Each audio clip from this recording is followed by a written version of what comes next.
All right, so let's do a recap of what we have learned so far, because there is always a common pattern in chess. Queen f3, if we put the queen here on f3, we're hitting the f and the b pawn, right?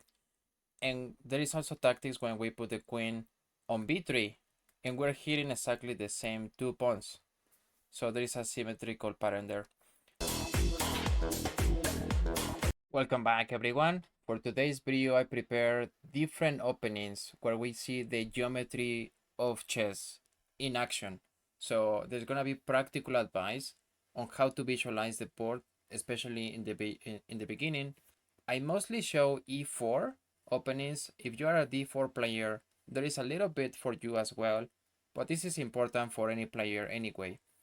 If you want me to make more videos with this topic, let me know and I can show you also more with d4 openings. So let's start with this one.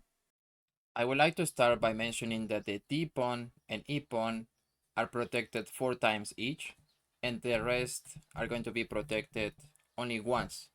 So if we can find a way to target these pawns from the beginning, then it will be an aggressive opening, sometimes very effective. So let me show you this game, very famous. So it starts with e4, e5, knight f3, d6, normal development, d4, bishop g4. This move was commented by Fisher. This is a weak move already. Now d takes on e5, bishop takes on f3. Now we can take back with the pawn, but white decides to take back with the queen. I think it's a better move. Now d takes on e5, bishop c4, knight f6, and this is the move. So queen b3. Queen b3 is targeting the f and the b pawn. So there's no way to protect both of them. How black manages? Okay, they're gonna protect the most important pawn, which is the f pawn next to the king. But this pawn is still hanging. So you don't even have to rush it. You can definitely take this pawn, and white goes like, okay, I'm just gonna protect and defend my pawn, develop a piece at the same time. But yeah, this is a very aggressive opening. And comment please below. Comment below what is this famous game. If you know your classics, you will know. You will know what is this famous game. So we're gonna target these pawns, right? This is what we want to do. How can we do this in the Scotch game? e4, e5, knight f3, knight c6, d4, e takes on d4, bishop c4, bishop e7, normal development, c3. So anytime somebody offers you a pawn, don't take it for no reason. This is weakening d takes on c3 because now we have tactics. We have a battery here with the bishop and we can bring the queen to d5. So now how to defend this pawn? If you don't do anything, if you do something like this is checkmate. So, oh, it's actually not checkmate, sorry. If you do something like this, it's not checkmate, you still have this, and then checkmate. So, and then what do you do with black to protect this pawn? Okay, you can bring the knight to protect it. Then you can just take with the bishop. At this point, you don't have to resign with black. But if you take, this is checkmate, right? Now, the best move in the position is actually to castle. And you can bring your bishop back. Or you can also take, giving back the piece. And then king safety is really bad. So we still have an advantage because we have easier development. The bishop and the queen are really active, and yeah, we have this beautiful battery on the f7 pawn. Okay, another example where we can target the f pawn. This is with different openings. This is another example with the Scotch. e4, e5, d4, e takes on d4, knight f3, knight c6, bishop c4, bishop b4. It comes with check. So here you have different ways to defend, but white we can just protect with the pawn and it's completely fine. So d takes on c3, and here the instinct might be to take back. You can also ignore it. You can just castle, and now knight g7, because now you have better and easier development with white. So black doesn't allow that to happen. So knight g7, and we can bring the knight into the attack. we're targeting the f pawn. So castles, and how can we get another piece into the attack? You can pause the video on this one. So yeah, we can play queen h5. Queen h5 is attacking this pawn 3 times. The knight, the bishop, and the queen. So after we get queen h5, black plays h6. We can take this pawn with the knight. And now the absolute best move in the position is to resign. The second best move is to take with the rook. So here you can play bishop takes. And yeah, this is just completely lost for black. So we have targeted the f pawn. Can we target the other pawns in the position? Yes. So let's see one example. e4, e5, knight f3, knight c6, d4. Again, the Scotch. But this is going to be a very also instructive example. Bishop c4, bishop c5, c3, d5, e takes on d5, knight c7. So queen b3. Queen b3, much like in the first example, we are kind of targeting this pawn, the f pawn, and as well as this, right? The b pawn. Knight f5. This is a mistake. Knight b5 leaves this bishop hanging. So here we can just play queen b5 and black resign. There's no way to defend this bishop. So yeah, even the bishop protects, we can just take, and we're just completely winning for white. Now we're gonna switch openings. Not the Scotch anymore, instead the Italian. e4, e5, knight f3, knight c6. The Scotch is to go d4. Now we're gonna play bishop c4 instead. Bishop c5, castles, knight f6, d4, attacking in the center, going aggressive. Now knight takes on d4 is pretty dubious. And we can, I guess we can take back in the center, but this pawn is hanging. So I'm gonna take this pawn. Castles and bishop e3. Bishop e3 is targeting this knight twice. So the instinct is to go back. So knight is gonna go back. But now this bishop is pretty loose. We can just take this knight that was protecting the bishop, and now black realizes this, so he's gonna take back. Okay, here we can just take the bishop, but we have a check targeting the f pawn, right? That was the geometry here in this position. We're targeting the f3 pawn. Black cannot really take. This will be a worse position, because if king takes, now we just take the bishop, and we are just exactly the same material, but the safety of the king is much worse. Now let's go back. The best move in the position for black is not to take with the rook, is to go back here, is to get away. So this bishop is hanging, the safety of the king has been compromised. This is why we're better with white. All right, we're gonna see another example with Italian. e4, e5, knight f3, knight c6, bishop c4, bishop c5, castles, knight f6, d4. Very important to strike in the center from the beginning. So bishop takes on d4, which to me doesn't look very attractive, because this is the best defender of the best attacker of the position for black. So now we take back with the knight, and knight takes f4. So f4 has the purpose of taking back, taking this pawn in the center, e5, and then opening this coordination of the rook and the bishop. Okay, so knight goes back, because we know the plan is to take, and then this knight was also hanging. And here bishop takes on f7, weakening, we can sack the bishop, weakening the f7 square. King takes back. Now we can open up this file with the rook. Knight takes on e5, and now we have a check. We have tactics here. Queen d5. This cannot happen because there is a pin. So once the king moves, let's say the king moves to e8, which is very human, we have a check. Even a better move might be to just go back here to f8. We still have to take, we still take this knight that was hanging, and this is reasonable for black. All right, so let's do a recap of what we have learned so far, because there is always a common pattern in chess. Queen f3, if we put the queen here on f3, we're hitting the f and the b pawn, right? And there is also tactics when we put the queen on b3, and we're hitting exactly the same two pawns. So there is a symmetrical pattern there. Then if we put the queen on h5, then we can hit the pawn and maybe a bishop here, right? Or a piece here. And the queen on a4, it might be given a check and another loose piece on the f file.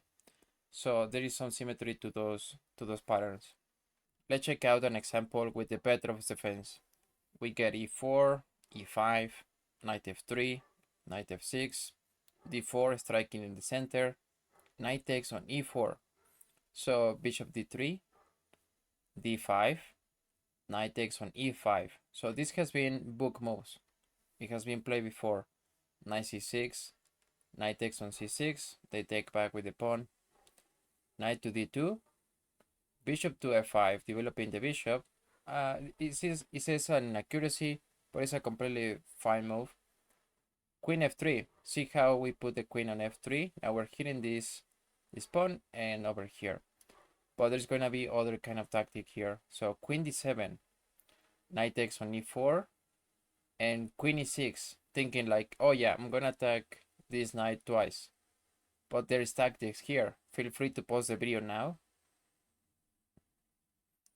So here you can simply take the bishop.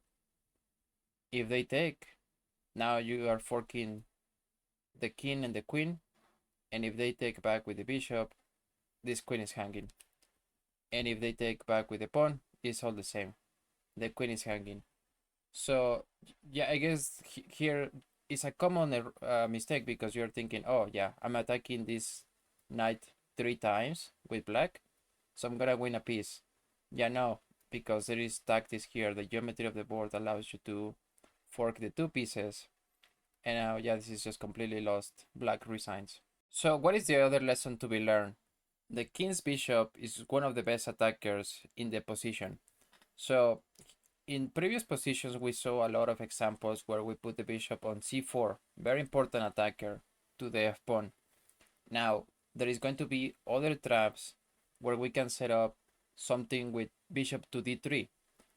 So let's see, we get e4, e5, knight f3, knight f6, d4, knight takes on e4. This is the Petroffs defense again. Knight takes on e5, d5, bishop to d3. So yeah, we're starting to set up some trap here. Knight to d7, castles, knight takes on e5, d takes on e5, bishop e7, c4, we're striking in the center. Knight to c5, retreating the knight, which makes sense. Now c takes on d5, and we get a blunder. Queen takes on d5. Feel free to pause the video now, we have tactics here. Okay, I hope you saw it. So now we can play bishop to c5. Bishop to c5, black resigns. Because if the queen tries to protect, it's just gonna be lost anyway. If the king moves, now we can take the queen. So yeah, the most important attacker in the position, especially with, both colors, is gonna be the king's bishop. So we can set up some traps.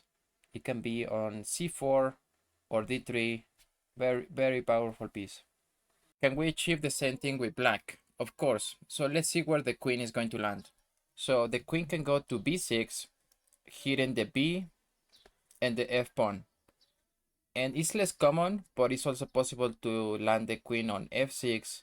Now we're hitting the f and the b pawn. So there is some symmetrical pattern there. Now we can also land it on a5, hitting this queen, maybe possibly with a check.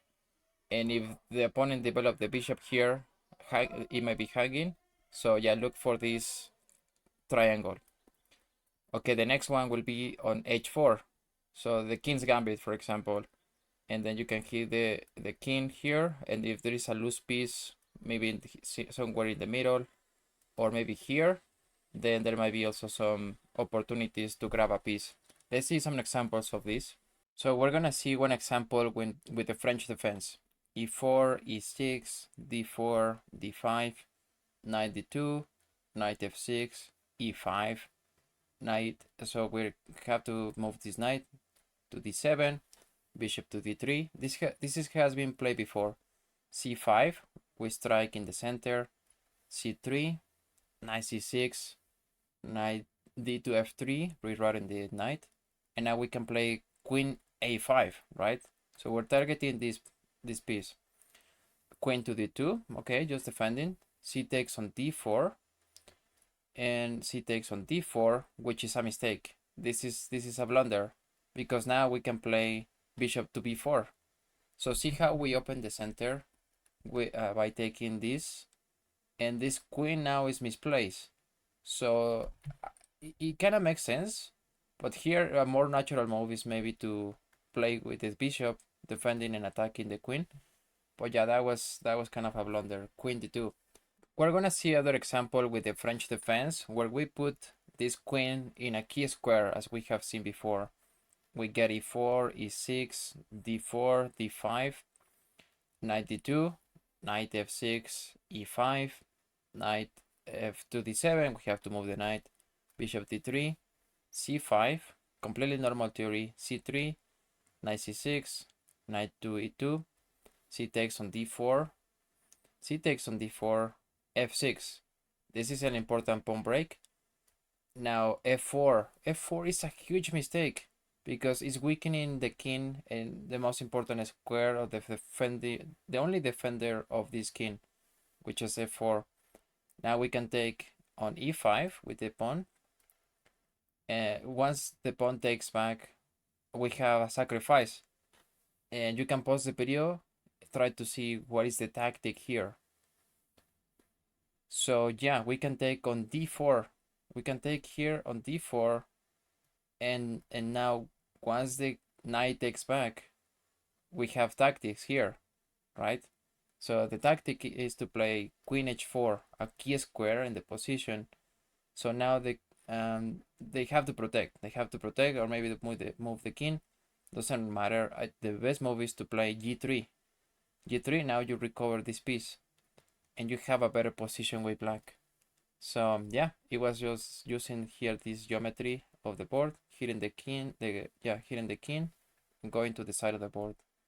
This can happen with many openings, not the only ones that I'm showing you that seem to be prepared, but there are many traps and there are many ways we can exploit these weaknesses. So d4, knight f6, bishop f4, so we get the Indian game, the Indian defense. c6, so we're opening up this diagonal, right? We're gonna open this diagonal to hit the king. So e3, g5. g5 is a surprise and it's a trap. The best move in the position for white is to retreat the bishop, but there is a trap here, so sometimes they get greedy. So now we can get the king and the bishop. We're hitting both. So once let's say they move here or something, now we get the bishop. Okay. Okay, so I have shown you examples with e4, playing e4. Can we do this with d4 as well? No, I'm sorry guys. So no, I'm just kidding. So yeah, of course you can also do this with d4. So let's go with d4, d5, c4. I was actually playing black here. I ended up winning the game, but this is a good example where, so I go with Queen's Gambit accepted. Now my opponent plays e3, knight f6, the bishop takes on c4. This is all theory. Bishop to f5, probably not even the best move, but doesn't matter. Now queen b3. Queen b3 looks scary. I was like, wait, what do I do? They're hitting my f pawn and the b7 pawn. So what do you do with black? Because it looks scary, right? I was like, wait, I have seen this before, but I don't remember. So I was like, I'm just gonna protect the most important pawn on f7, and if they take here, I believe this might be a poison pawn, so it's not as easy to play, but it still looks scary. My opponent didn't go for that, didn't take the pawn, So now I can even play something like knight d7 and life is good. So if they still take this pawn, yeah, it doesn't look so good because I'm gonna have a lot of activity on this side of the board. But see how I had to spend time, even though I have seen this before. I was like, wait, I have to think, I have to process here the information. So a mistake would have been to protect, to play something like b6 on protecting this pawn. It gets you into a lot of trouble. So always protect this key square, the f pawn. Alright guys, thanks for watching. Please comment, like and subscribe. Join my Patreon. Join this channel for only $1. And I will see you in the next one. Take care.